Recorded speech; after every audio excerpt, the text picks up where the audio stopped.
Hello everyone, it's Hiền Nguyen from ST Consulting. Do you know that 75% of the world M&A deals ended up in somewhat disappointment? That's a big number, right? Another reality that will make you feel more shocked is that almost 70% of this is attributed by the post-M&A integration.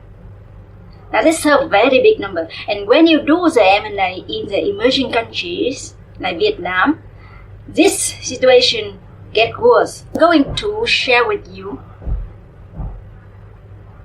a series of videos which include 3 videos address the problems and the solutions and the case studies with real case studies for Vietnam markets. Okay, so stay tuned. So this first video, I'm going to share with you the top 4 challenging areas. So the first issue in the post-M&A integration you would face is about the people aspect. We'll break into 2 sub-areas to discuss about the problem that you would face. The first is about cultural aspects. Cultural alignment is not easy in many cases, especially when you do cross-border M&A. You don't just face with the company culture differences, the management style differences. You also face with country culture differences, also the practice differences in different culture, the language barrier, also the norms. All this attributed to the way people dealing with work, doing their business and everything, right? And this, I will share with you some examples from Vietnam market. You will see that it's so different from other countries you have encountered. Okay. Another example from Vietnam market I would want to share with you about the practice differences is that there are many people, okay, when they talk, they don't like to go straight to the point. They might want to go around the bush. They want to go around the bush, and for a while, after a while, you talk to them, you don't really know what they are talking about. Even when they talk in English or your language, you would only guess what they mean. You could not get straight out from them what exactly they mean. So if you don't understand this way of dealing, then you are lost in the translation, right? And with this, you will have misunderstanding, miscommunication, and it will lead to people leaving the new M&A company, target company to go to work for other people. The cost is not just time, money for recruit and training new people, but the cost is the continuity of your business, disruption of the business. So the second aspect in the people area that you need, the companies usually face difficulties with is the operational integration. Okay, so in this area you have a lot of different challenges when you see case by case, but I'm going to discuss 3 most outstanding problems. Okay, the first and foremost is the problem with company going to the integration without a master plan. Okay, it's the first thing, the first thing you have to do, and even have to do before you sign the M&A deal, because it will have to involve the previous owner into the master plan program for the post integration for that M&A, right? The second big issue that the company usually face is that they have unrealistic synergy targets and business case. they have so many compromises that they want to achieve at the same time, at one time, kind of lost in the jungle. So that is the mistake of either they don't have the master plan for their post M&A, or their master plan is not well organized, well planned, well prepared. So this is a problem the company needs to deal with, because if they don't deal with it, then people in the new organization, the target, they are confused. They don't know what to focus. They don't know their roles and their responsibilities for what job and whatsoever. So it will end up in two possible situations. One is that some of the people who will leave the company, and you will end up with have to recruit new people and training and all sort of thing. And some people these people, okay, mostly because they have a purpose in life and work.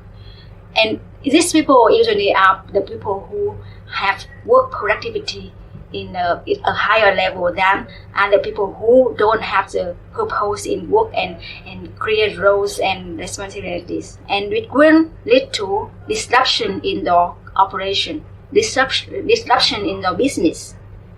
And you cannot realize the synergies. You cannot catch up with the market or competitors because you being dragged down by this situation. Okay. The third issue is that the new organization, the structure is so not well organized. No KPI for responsibilities, no clear check doing work, and also from that you will face a lot of different small items, areas in terms of work, and that it will lead people to leave the company or stay with the company and don't work hard because they are confused about the new structure of the company. So the next issue of post M&A integration is the legal and regulation risk. Many different angles in legal and regulation risks that you would face after the M&A in the emerging countries like Vietnam. However, I'm going to pick into the top critical issues, okay? First of all, it's about corruption in practice and also compliance. Corruption in practice and compliance in emerging markets like Vietnam is a top issue of doing business, doing investment, especially for post M&A integration that the new owner holds. Sharing with you one example that investor hurt so much in the Vietnam market. So there is a company named Vietjet Medical Equipment. It has it's listed in the wholesale stock exchange, and it has a ticker JVC. And the business is to import the medical equipment from Europe and Japan to Vietnam to install in the hospitals and to share the revenue streams and all the revenue sales and with the hospitals. Okay. So 10 years ago, it did very well. Every year, grow 51 or even sometimes 100% in sale, in revenue. So that every year, they raise additional capital to do more investment, to expand their business. And then, 2015, in the middle of 2015, the CEO got arrested by the police and the government for doing corruption work with some of the government authorities that is in the hospital level. Okay, and he got sentenced to 5 years in prison. The company was so hot, so many big funds invested in the company. Okay, so one of the biggest investor came to investigate the company banking account and internal system. And they look into the bank account because before this event happened, the company raised additional around $30 million from the investor, additional share selling to existing shareholders. Okay, but then when they look into the bank, the money was not there. Okay, and it's fly away without trace of where it went. The chairman got in prison for the corruption he made with the authority party, but he didn't get punished for the stealing money from the investors. Everyone lost in the stock market, lost in the stock price, declining, lost in the cash. So the next point I want to talk about in the legal and regulation risk is data protection. Okay, data protection in the emerging markets like Vietnam is not very standardized or not so strict. So when you do business in these countries, you need to pay attention. So when you do the M&A, post M&A integration, you need to pay attention to this area. Intellectual property are not being protected strictly. The next issue about this is about tax issue. When you do M&A, you would hire due diligence, tax due diligence, and financial due diligence to help you to investigate the tax problem, right? And you need to pay attention to the tax issue, strongly attention to the tax issue, even before the deal is closed, so that you pay attention to what's the risk behind the tax issue. Because many companies, they do, private companies in emerging markets like Vietnam, they do business, they keep different books. They could have violated the tax law. So in that way, if you already bought the company and you don't pay attention to the risk after the integration, you may face with the investigation from the government, and after that you may face with the big amount of fining from the government and also the tax payable. So you need to pay attention to this area for the post M&A integration in the legal aspect. That are the three areas in the legal and regulation aspects that I want to discuss about. In this area, okay, you might want to hire some lawyer to help you to understand the of the target and also of the post M&A integration issue, to see what the risk is high and what you have to solve the problem with, and try to do as early as possible. So you can even do it during the due diligence of the tax. At that time, you can pop in the lawyer that you hire to help you with the post M&A integration legal issue, then to help you to dig into together with the tax due diligence team to tackle into the issue of tax. Okay, so the next issue that I'm going to discuss about is about the transparency of financial reporting system and also the corporate governance. Okay, first about the financial reports. In many of the emerging countries like Vietnam, the financial reports of many companies are not at the standards that you see from international level. Okay, many companies, especially private companies, they have many books or no book at all. Okay, they put their financial report system is so messy.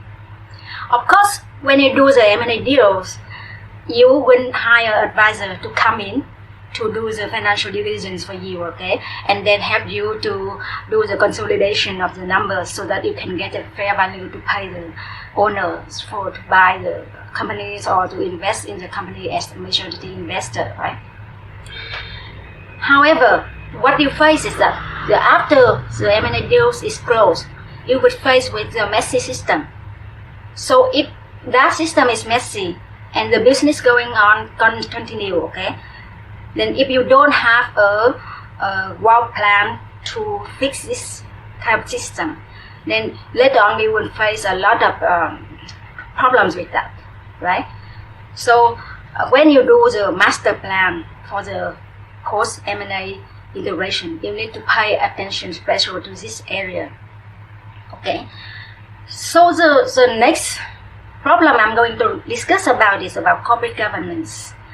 In the emerging countries like Vietnam, not many companies are good at the standardized level, high level of corporate governance.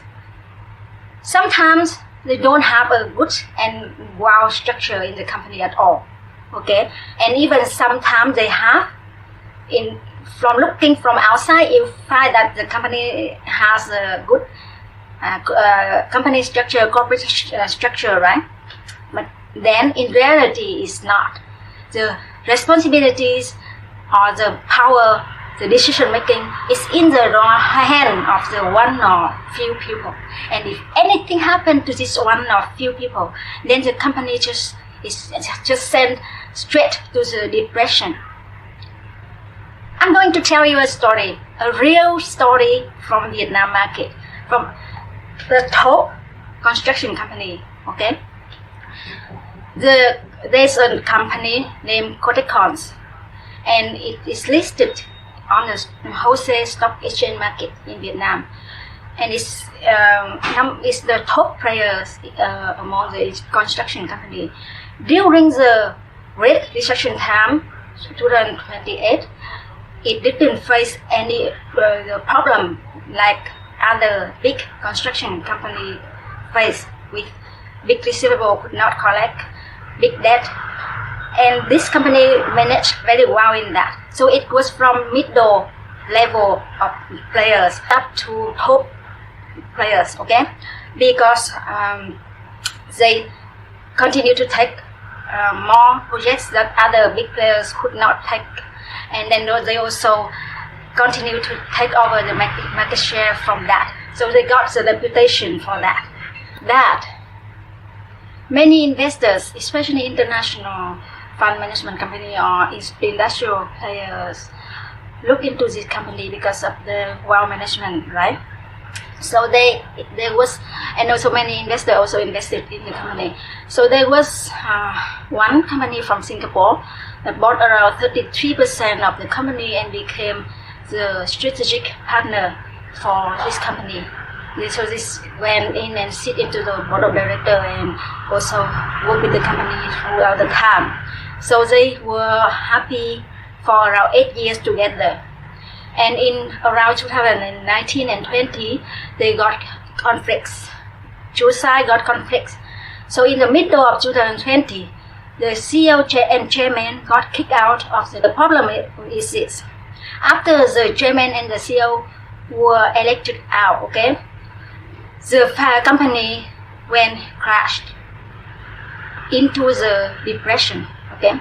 You see at the number here, the financial number report from their year. In middle of 2020, the chairman and the CEO got kicked out, and this year, the performance was half of the previous year in both revenue and profit. And if you say that year was a COVID situation, so that companies got affected, right?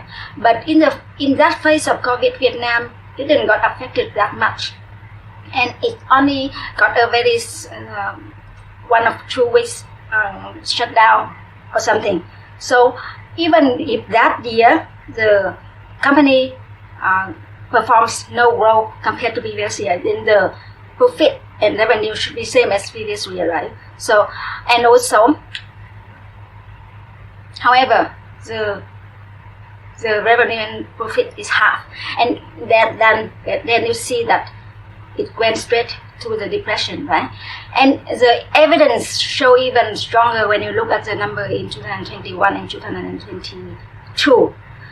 The revenue dropped further, but especially the profit.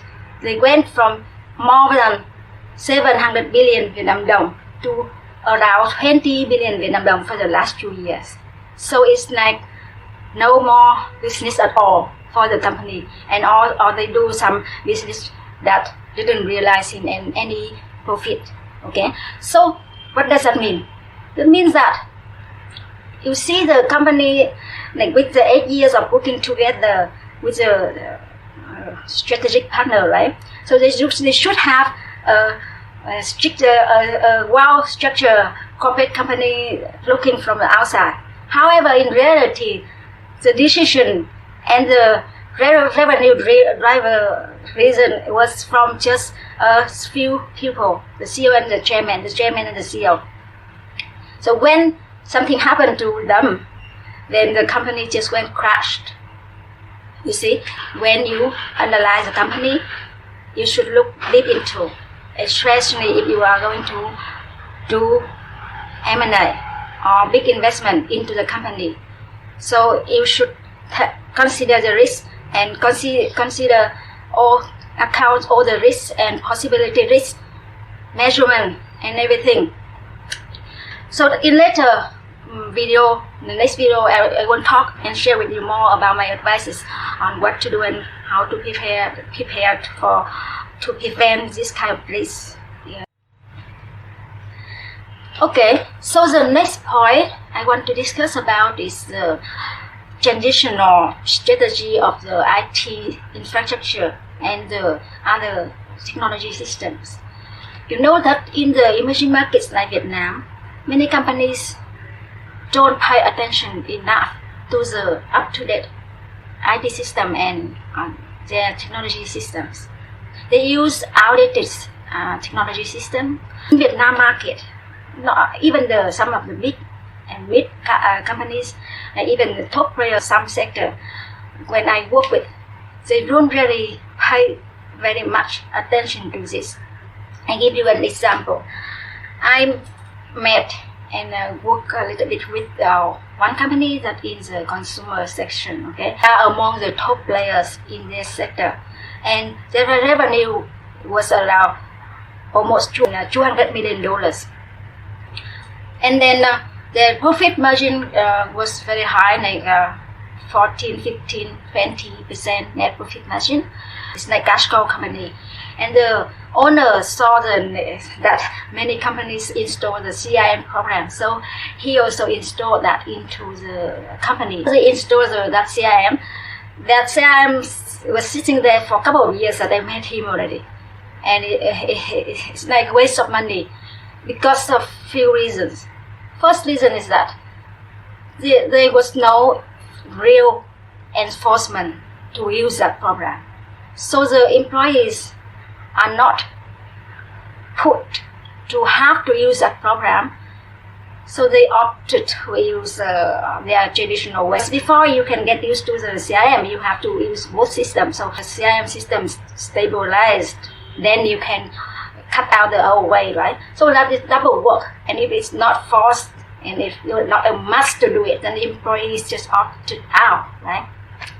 So the second reason that the training for the employees was not enough. He only put the employees for a few days training, and then that ask them, okay, do or not. It's up to them. So that is the problem. It's really in his mind. He didn't pay that enough attention to that area. He just saw that the market was doing, and then he did. So for him, it was not that important. A company in the electrics retail in Vietnam, it was among the top players in Vietnam market before. The market share was like 12 or 15% compared to its number one competitor was like only less than half of its And then just they didn't pay enough attention to the IT and integration of the IT and also the online business. They are only paid attention to the offline stores, right? So after only 5 years, the competitor went from 4% of the market share to 30% of market share, while this company was only from 15 to around 6 or 7% of the market share, and continue to decline with other fierce competitors from other sellers. I will tell you more in the next video. I will talk about my advices, my 6 important advices for the companies to do investment in emerging markets, and after especially M&A and big investment. I hope this video has some insight to you and you like this topic. And if you like the topic, please press the like button so that I know there is interest in this kind of topic. So in the future, I will prepare more videos related to this kind of topic to share with you. And also, please subscribe to my channel, okay? So that the next video about the solutions on this topic coming out, you can access to the video as quick as possible. So if you have additional comments, please put in the section below. And also, if you have experienced other challenges, big challenges in other emerging markets, and also like in Vietnam as well, please put into the comment section as well, so that share with us, share with others, so we can learn from your experience and your stories as well. Thank you very much.